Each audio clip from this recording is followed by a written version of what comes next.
My doctor told me I had the health markers of a 50-year-old. I'm 87. He asked what I was doing differently.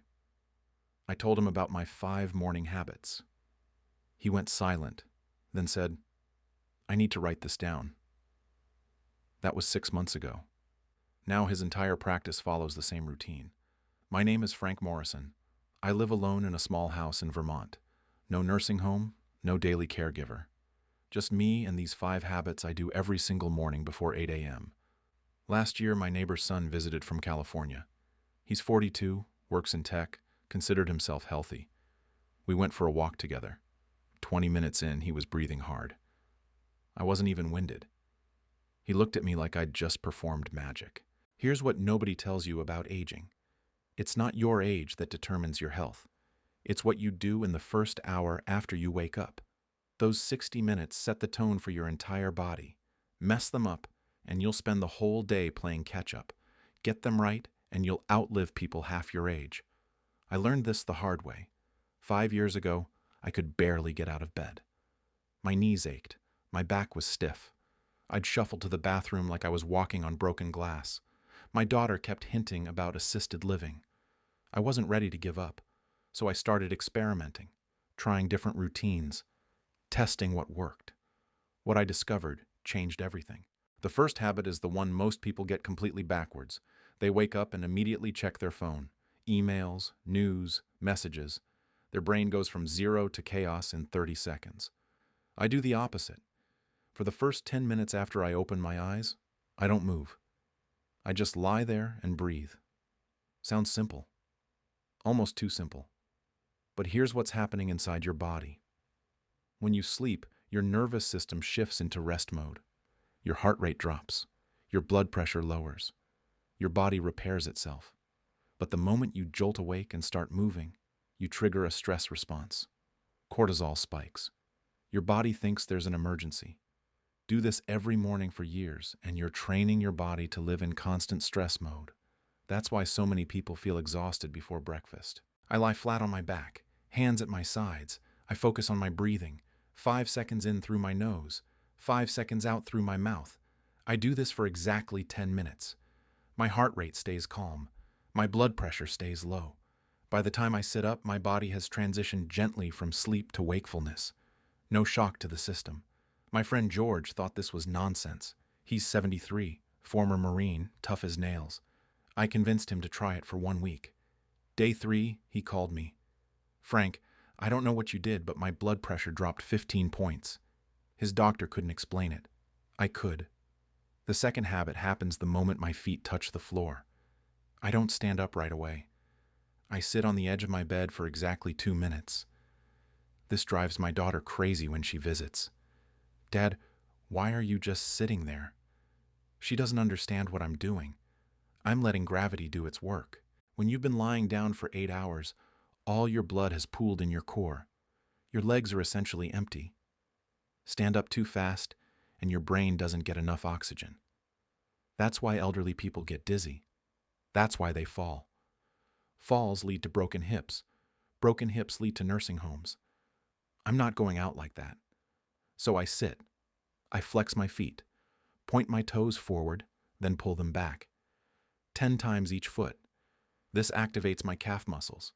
My calves start pumping blood back up toward my heart. It's like priming an old engine before you start it. After 2 minutes, I stand up slowly. No dizziness, no wobbling, steady as a rock. There's a woman in my town, Martha. She's 81. Last winter, she rushed out of bed to answer the phone. Fell. Broke her hip. She's been in a facility ever since. I visited her last month.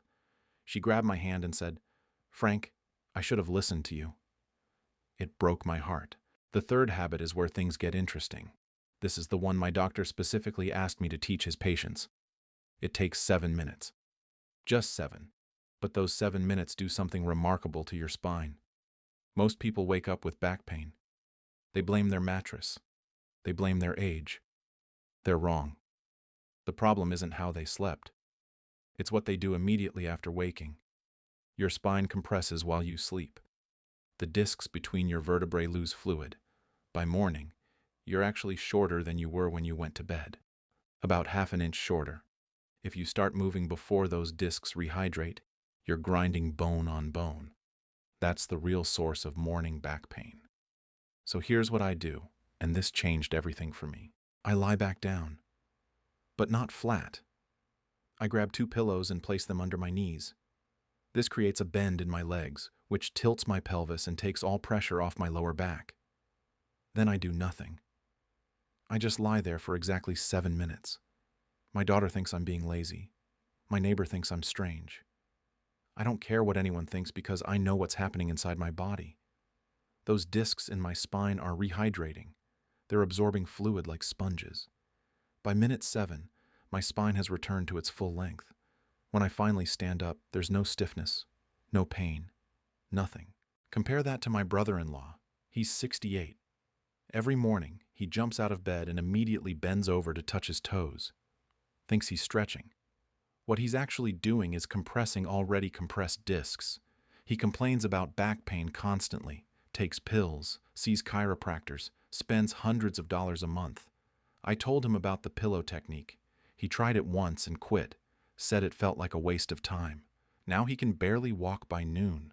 That's the difference between knowledge and stubbornness. The 4th habit happens in the bathroom, but it's not what you think. I'm not talking about showering or brushing teeth. I'm talking about something most people do automatically without thinking, and doing it wrong destroys your pelvic floor.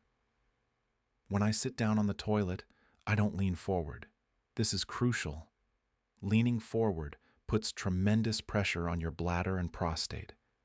Over years, this pressure causes incontinence. I know men my age who can't go 2 hours without finding a bathroom. They can't travel, can't go to movies. Their lives shrink because they ruined their pelvic floor by leaning forward every single morning for 50 years. Instead, I sit upright, shoulders back. I keep my spine straight.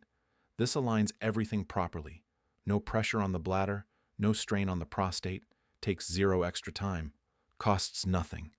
But the long-term benefit is massive. I can still go 4 hours between bathroom breaks. I can drive across 3 states without stopping. My doctor tested my prostate function last year. He said I have the bladder control of a 50-year-old. That's not genetics. That's habit. Now we get to the 5th habit. And this one might surprise you. Before I eat anything, before I drink coffee, I spend exactly 3 minutes doing something that most people associate with bedtime, not morning. I stand in my kitchen and I massage my abdomen. Clockwise circles, starting gentle, gradually pressing deeper. Right hand making slow circles around my belly button. This wakes up my digestive system. Your intestines don't just start working automatically when you eat. They need a signal. For most people, that signal is caffeine or food hitting an unprepared stomach. That's why so many elderly people have digestive problems. Constipation, bloating, acid reflux. They're forcing their digestive system to work before it's ready. The abdominal massage does 3 things. First, it stimulates peristalsis. That's the wave-like muscle contraction that moves food through your intestines. Second, it increases blood flow to your digestive organs. More blood means better function. Third, it helps release any gas that built up overnight. I know that sounds crude, but trapped gas causes real pain. I learned this technique from a nurse who worked in geriatric care for 30 years. She said the patients who did this simple massage had half the digestive complaints of those who didn't. Half. I've been doing it for 6 years now. I haven't had heartburn once, haven't been constipated once. My stomach works like clockwork. There's a man at the senior center named Bill. He's 79. Takes 4 different medications for digestive issues. Spends a fortune. I showed him this massage technique. He looked at me like I was insane. 6 months later, I saw him again. He'd stopped 3 of his 4 medications. His doctor couldn't believe it. Bill told me, "I feel like an idiot for not listening sooner." Don't be like Bill. Don't wait. The 6th habit is the one that confuses people most. After I finish the abdominal massage, I walk to my back door. I open it, and I stand there barefoot on my porch for exactly 5 minutes, rain or shine, summer or winter. My neighbors definitely think I've lost my mind. But here's what they don't understand. Those 5 minutes of cold exposure do more for my immune system than any supplement ever could. When your feet touch cold ground, your body activates brown fat. That's the good fat that generates heat and burns calories.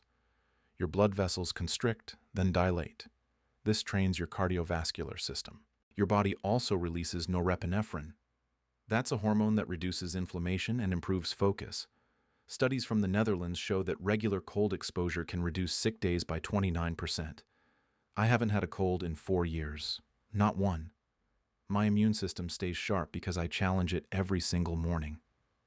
Most elderly people do the opposite. They keep their homes at 78 degrees year-round. They wear 3 layers indoors. Their bodies never adapt to temperature changes. Then winter comes and they catch every virus that goes around. I'm not saying you need to take ice baths. Just 5 minutes of cold air on your bare feet. That's sufficient. Your body will resist at first. You'll want to go back inside after 30 seconds. Push through. By week 2, you'll notice you don't get cold as easily anymore. By month 2, you'll realize you haven't been sick. The 7th habit ties everything together. After I come back inside from the cold exposure, I make my bed, immediately. No delay. This sounds trivial. It's not. Admiral William McRaven gave a famous speech about this. Make your bed every morning, and you've accomplished your first task of the day. It gives you momentum. But there's something deeper happening. When you make your bed, you're telling yourself that order matters, that small disciplines lead to larger ones. I see so many elderly people whose homes have descended into chaos. Dishes piling up, laundry everywhere. They tell themselves it doesn't matter anymore. Nobody visits. Who cares? But the chaos outside reflects chaos inside. A messy home creates a messy mind. I keep my space tight, bed made, kitchen clean. Everything has a place. This mental discipline extends to every other area. I don't skip my exercises because I didn't skip making my bed. I don't eat garbage because my environment isn't garbage. The habit creates a standard. There's a woman in my building named Patricia. She's 73. Her apartment looks like a storage unit exploded. She can't find anything. She's constantly stressed. She asked me once how I stay so calm. I told her to start with one thing: make your bed. She said that was too simple to matter. 6 months later, she's still stressed and still living in chaos. Meanwhile, my space stays clean and my mind stays clear. These 7 habits take 47 minutes total. That's all. Not 2 hours.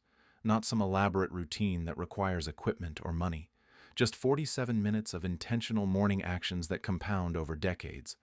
Let me walk through them one more time because I want you to really understand how they connect. First, I drink room temperature water the moment I wake up. This rehydrates me and wakes up my organs gently. Second, I do joint rotations for 8 minutes. Every major joint. This maintains my mobility and prevents the stiffness that cripples most people my age. Third, I practice gratitude for 2 minutes. This protects my mental health and keeps depression away. Fourth, I sit upright on the toilet with proper posture. This protects my pelvic floor and bladder function for the long term.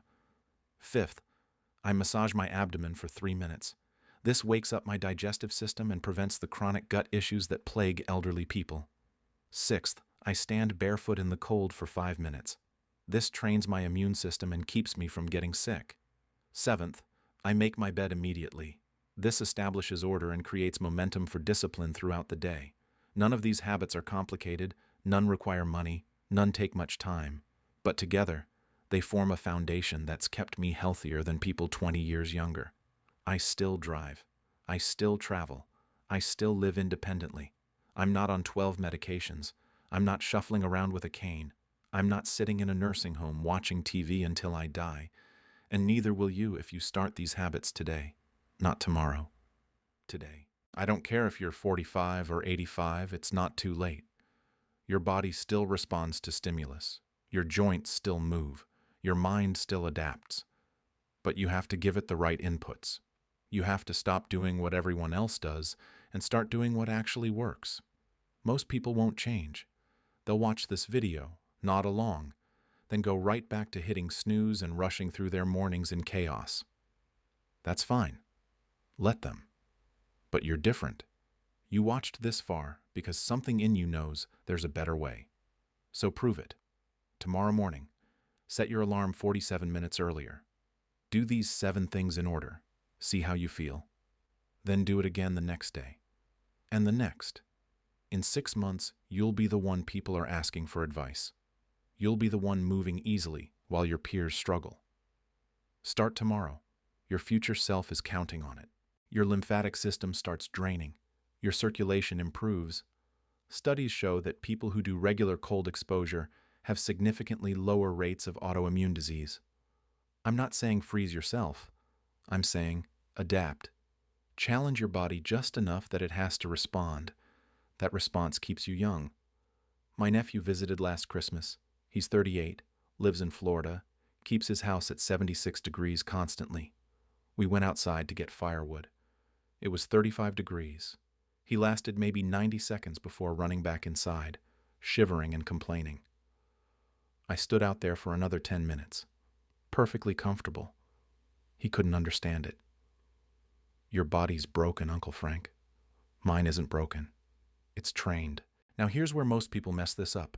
They think these habits are separate, independent actions that happen to occur in the morning. They're not. Each habit builds on the previous one. The water hydrates your tissues so the joint rotations work better. The joint rotations increase circulation so the gratitude practice calms your nervous system more effectively. The calm nervous system allows proper bathroom posture. The proper posture sets you up for effective abdominal massage. The massage prepares your body for cold exposure. The cold exposure gives you the mental toughness to maintain discipline throughout the day. It's a system. Remove one piece and the whole thing becomes less effective. I know because I tested it. 1 week, I skipped the cold exposure, thought I'd save time. Within 3 days, I noticed I was more irritable. My focus was worse. I got a scratchy throat that turned into a minor cold. First illness I'd had in years. The moment I resumed the cold exposure, everything stabilized again. There's a cardiologist in Boston who studied centenarians for 15 years. He found that the healthiest ones all had morning routines. Not the same routines, but they all had structure. They all did specific things in specific orders every single day. The researcher concluded that longevity isn't about genetics or luck. It's about patterns repeated so consistently that your body has no choice but to adapt and thrive. That's what these habits have done for me. My body knows what to expect every morning. It's not guessing. It's not stressed. It's prepared. And a prepared body is a resilient body. I'm 87 years old. I take 2 medications, both for blood pressure, and my doctor says I might not even need those if I lose another 5 pounds. Compare that to the average American my age. They're on 12 different prescriptions. They can't remember what half of them are for. Their kitchen counter looks like a pharmacy exploded. I'm not special. I'm not genetically gifted. My parents both died in their early 70s. Heart disease runs in my family. I should be worse off than I am. But I'm not. Because I chose differently. Every single morning for the last 5 years, I've made the same choice. Do the work, follow the system, trust the process.